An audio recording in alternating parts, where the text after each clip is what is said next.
Vamos voltar para a Zona Leste, lá com Kennedson Paes, porque as buscas pelo Josiel continuam, tá? Ele desapareceu ontem de tarde, durante a forte chuva, estava atravessando uma ponte, mas foi arrastado pela correnteza para dentro do igarapé e desde então não foi mais visto, tá? Vem comigo, balanceiro, bora conversar com Kennedson Paes.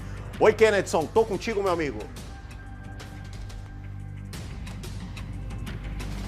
Oi, Alisson Mota. Então, a gente já saiu da Zona Leste de Manaus, Alisson, e agora a gente está aqui no conjunto Nova República, que é bem próximo do Distrito Industrial. Estamos em uma outra parte onde as equipes do Corpo de Bombeiros estão fazendo buscas aqui nessa região da área da Zona Sul de Manaus, onde as equipes estão aqui no conjunto, nesse conjunto aqui nesta área. A gente estava vendo aqui a extensão do igarapé, Alisson. A gente mostrou o igarapé lá no bairro Zumbi dos Palmares. Você percebeu lá anteriormente que o rio ele era bastante estreito, era apenas um córrego. Só que agora nós estamos em uma outra posição aqui no conjunto Nova República, onde essas águas do igarapé, elas já tomam proporções ainda maiores, ou seja, o curso do rio ele aumenta e com isso também aumentam as dificuldades das equipes de buscas que estão ainda trabalhando aqui no local. A gente acompanha ainda há pouco uma viatura do Corpo de Bombeiros que estava por aqui também com um bote salva-vidas. As equipes fizeram uma espécie de busca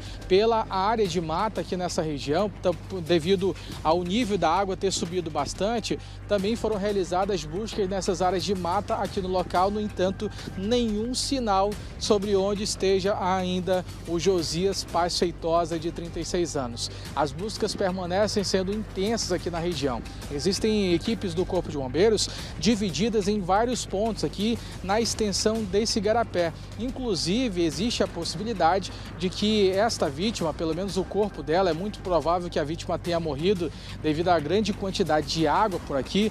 A possibilidade que foi levantada pelo Corpo de Bombeiros é que possivelmente o corpo dessa vítima esteja inclusive nas águas do Rio Negro, devido ao grande volume de água. A gente vai ouvir agora a sonora do Coronel Muniz, ele que conversou com a nossa equipe de reportagem e traz para a gente mais detalhes sobre essa operação que está sendo realizada para poder localizar o Josias Paes Feitosa. Vamos ouvir agora o Coronel. A chuva ela veio com uma característica diferente, ela veio muito volumosa e persistente.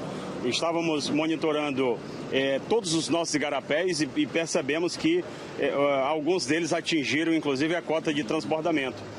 E infelizmente um cidadão veio aí a submergir nesse igarapé aqui, logo mais acima, e ontem mesmo nós já estávamos com as prontidões de serviço e continuamos aí durante entramos pela noite, madrugada, estamos aqui novamente, já sabemos a dificuldade que é, inclusive da possibilidade de o corpo, considerando o volume de água que caiu ontem, de estar preso embaixo de entulho, essa é uma das possibilidades, bem como de o corpo, inclusive, já está no Rio Negro, considerando aí o grande volume de água que a cidade de Manaus sofreu ontem por conta da chuva.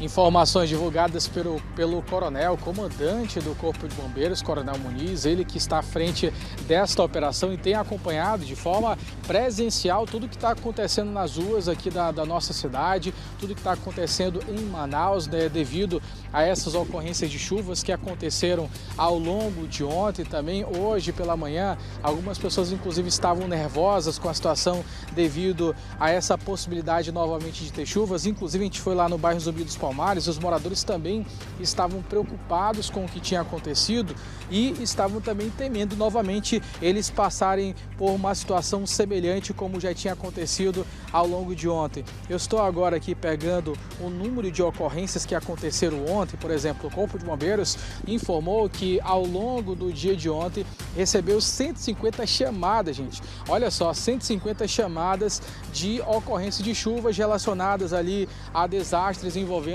grande volume de água da chuva. Foram mais de 100 milímetros que atingiu aqui a nossa capital. Dentre as ocorrências nós tínhamos ali alagamentos e principalmente também deslizamento de terra. E no entanto, essa foi uma das ocorrências mais severas, onde uma pessoa possivelmente perdeu a vida. Até agora não teve o corpo dela encontrado.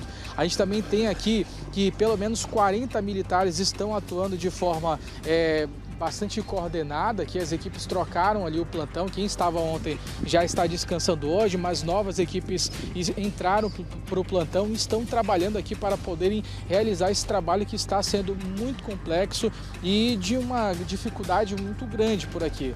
E quando a gente fala sobre chuva, a gente já pensa, será que vai chover de novo? Será que existe a possibilidade de chuvas?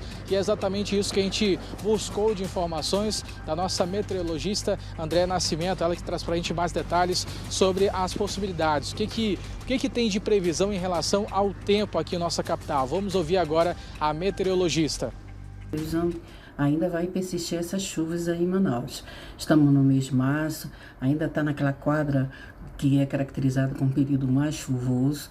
Até mesmo a climatologia dá esse indicativo, se espera aí em torno de 320 milímetros. As últimas 24 horas choveu bastante aí em Manaus, cerca de 128,6 milímetros, a estação do IMET registrou, e isso corresponde a 40% do que é esperado para o mês. Então, ainda tem muita chuva para acontecer. A tendência é bastante nebulosidade, abafamento, temperaturas ficando em torno de 33 a 34 na parte da tarde e de manhã ficando em 23, 24 e em relação à umidade 90, 95 para a parte da manhã e à tarde ficando em torno dos seus 60 a 65. Olha, essa combinação termodinâmica local que indica calor e umidade e além a influência da zona de convergência intertropical, que é a ZCIT ou a ITCZ, influenciam nesses acumulados de chuva, como aconteceu na última 24 horas. Para vocês terem uma ideia, esse valor acumulado de 128,6 milímetros corresponde ao maior acumulado do ano de 2025.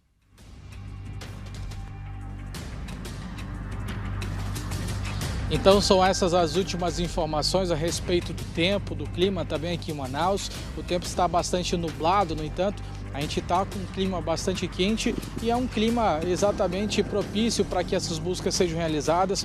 Se chover, se voltar a chover como choveu ontem, com certeza as buscas aqui nessa região, próximo aqui, Zumbi dos Palmares, Armando Mendes, aqui nessa área do Nova República, então com certeza as buscas devem ser interrompidas. Então, pelo menos são essas as últimas informações que a gente recebe aqui, tanto dos meteorologistas como também as equipes do Corpo de Bombeiros, que permanecem ainda nessa atividade para poder tentar localizar essa vítima, o que ainda não aconteceu. Já se passaram mais de 10 horas e as buscas continuam. Alisson, volto com você. Kennedson, obrigado pelas informações. Eu nem tinha conseguido identificar, Kennedson, onde é que você estava. Pede para o Augusto abrir a imagem aí para eu falar um negocinho para o balanceiro. Essa ponte onde o Kennedson está fica lá no Conjunto Nova República, no distrito, e é uma ponte que foi suspensa recentemente porque toda vez que chovia alagava esse trecho. E aí os carros não conseguiam passar. E como o conjunto só tem uma entrada e uma saída, isso prejudicava e muito os moradores do local. Agora, depois que a ponte foi suspensa, dificilmente alaga, tá? Já aconteceu de alagar uma vez, mesmo com a suspensão da ponte, mas nos últimos meses não alagou mais. A gente espera que permaneça assim. E olha só onde as buscas foram parar, né? Nas proximidades já do Conjunto Nova República, bem longe do Zumbi, que foi onde o acidente aconteceu, onde o Josiel, infelizmente, caiu dentro do igarapé e desapareceu. Obrigado, Kennedson.